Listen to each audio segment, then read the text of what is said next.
रीट पात्रता में लेवल 1 और लेवल 2 का विद्यार्थी भाषा का चयन कैसे करें?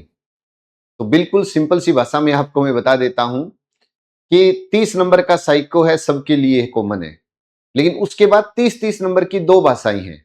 बस बात यह है कि जो पहली भाषा आप लेते हो, आप स्वतंत्र हो, आप हिंदी, अंग्रेजी, पंजाबी, संस्कृत किसी भी एक भाषा का चयन कर सकते हो। चाहे वो आपके पास ग्रेजुएशन में, बीएड में, 10th में, 12th में हो या नहीं हो, इससे कोई प्रभाव नहीं पड़ता। मेरे ख्याल में डाउट क्लियर हो गया होगा। आपने पहली भाषा अगर हिंदी, अंग्रेजी, पंजाबी, संस्कृत में कोई भी एक चुनी, उदाहरण के रूप में आपने पहली भाषा हिंदी ली, तो आप दूसरी भाषा में हिंदी का चयन नहीं कर सकते।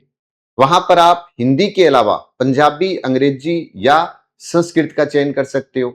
अब लेवल 1 का जो बच्चा है उसका तो ये काम हो गया पूरा कि वो पहली भाषा हिंदी ले तो दूसरी पंजाबी, अंग्रेजी, संस्कृत ले। यही साइंस वाले के लिए है।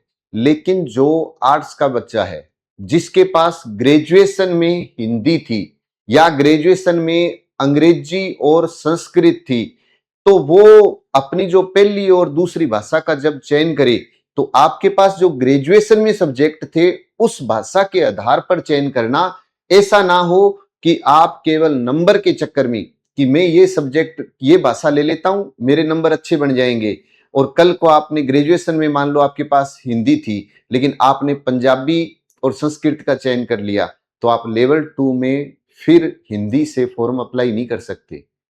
ये बात बहुत गहरी है लेकिन समझने वाली बात है कि आपके पास जो ग्रेजुएशन में भाषा है वो भाषा आप रखो जरूर। ये आप पर है कि वो आप प्राथमिकता में रखते हो या आप सेकंड ऑप्शन में रखते हो।